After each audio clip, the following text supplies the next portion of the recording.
Okay, thanks so much, Ty. Joining me now, we have Pete Thompson. He's a local veteran with the Minturn VFW Post 10721.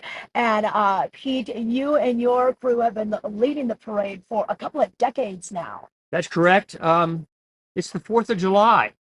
Who should lead the parade? Yeah. The 4th of July, the American veterans carrying the American flag. All right. Yes. And we're so excited to have you guys back. And once again, thank you for your service, of course, to you and all the other veterans that are going to be joining you. And let's talk a little bit about July 4th. It's not just a day off, people. It's a day to think about our country, our freedoms. What does the 4th of July mean to you?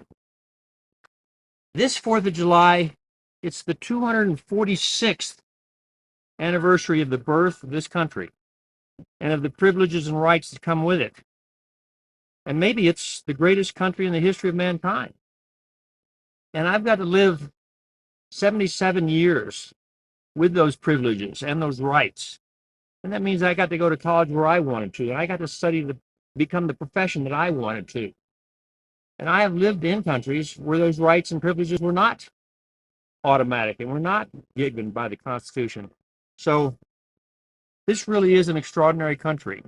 And here we are, again, on the 246th anniversary, and it's time to start to think and appreciate living in a country in the history of humanity. Let's talk about your time in the service and the other countries you lived in, countries you fought in. Tell us a little bit about your history, which branch you were in. Kind of interesting. When I was 18, I'd been in school. I'd been in school long, grown up. I didn't want to be a kid anymore. And in those days, being a part of the military was considered very honorable.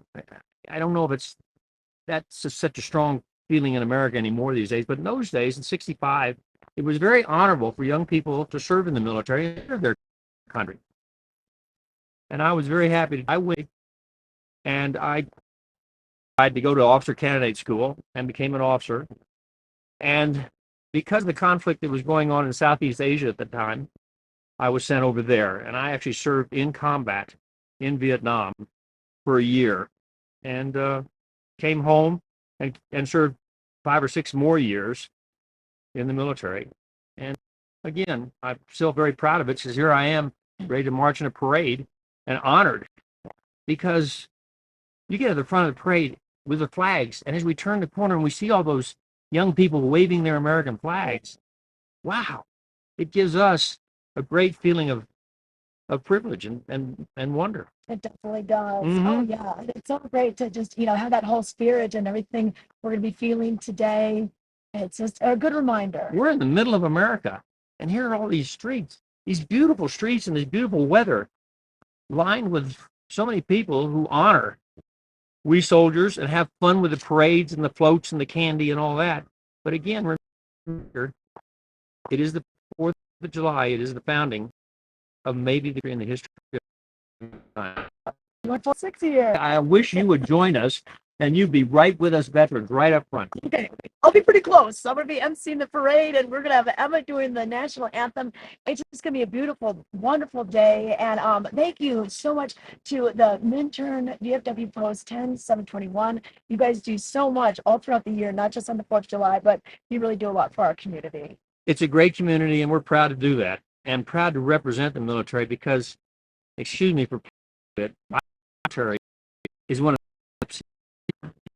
when you have to pay the military, the pays, then go to either France or Vietnam or wherever it is, I have automatic room and board. I have a hotel room. I don't have to call and make reservations. So I have a guaranteed income, a guaranteed job, guaranteed physical. I get to see the world on helicopters, aircraft carriers, submarines.